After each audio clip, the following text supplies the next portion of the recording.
আজকে আমরা তৈরি করব গাজরের বরফি। তো এখানে আমি 1 কেজি পরিমাণ গাজর নিয়েছি, সেগুলো গ্রেটার দিয়ে সুন্দর মতো গ্রেট করে নিচ্ছি। এই যে একদম পুরা 1 কেজি গাজরই নিয়েছি, সুন্দর করে গ্রেট করে নিয়েছি।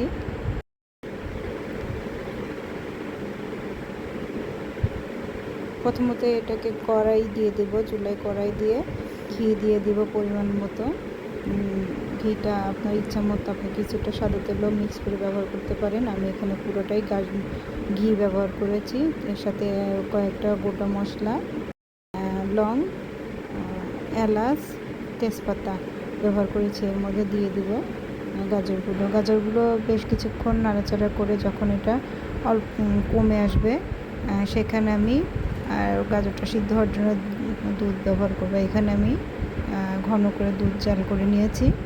তো এখানে আমার গাজরটা অনেকটাই কমে এসেছে, আমি এই পর্যায়ে দুধ দিয়ে দিব গাজরের মধ্যে। এখন কিছুটা সময় নিয়ে দুধ যতক্ষণ পর্যন্ত কমে না যাচ্ছে, আমরা এটা খুব অল্প আছে এটা সিদ্ধ করতে থাকবো। এটা এদিকে সিদ্ধ হচ্ছে, আর এখানে গাজরের যেহেতু দুধ আর গাজর, ওখানে এক্সট্রা কোনো চাল বা আটা ব্যবহার করা হয়নি। এখানে আমি হাফ কাপ বেসন নিয়েছি। এটা সুন্দর মতো কড়াইতে ভেজে নেব, কিছুটা টেলে নেব, কাঁচা গন্ধটা চলে যাবে, সুন্দর একটা ফ্লেভার আসবে। আমি সুন্দর মতো এটা হালকা করে ভেজে নিব। আর এদিকে গাজরটা অনেকটাই শুকিয়ে এসেছে।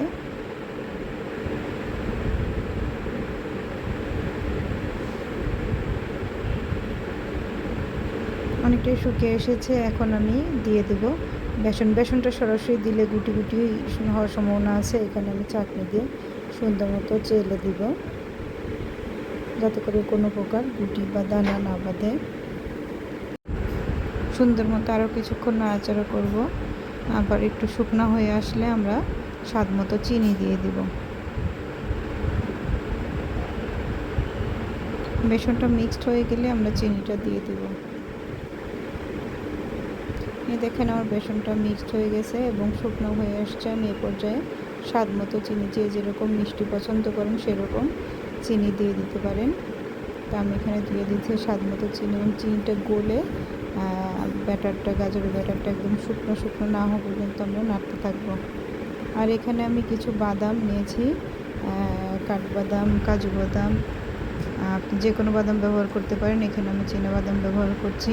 এটা সুন্দর মতো ব্লেন্ড করে নিব, গুঁড়া করে নিয়ে এটা গাজরের ব্যাটারটার মধ্যে মিক্স করে দিব।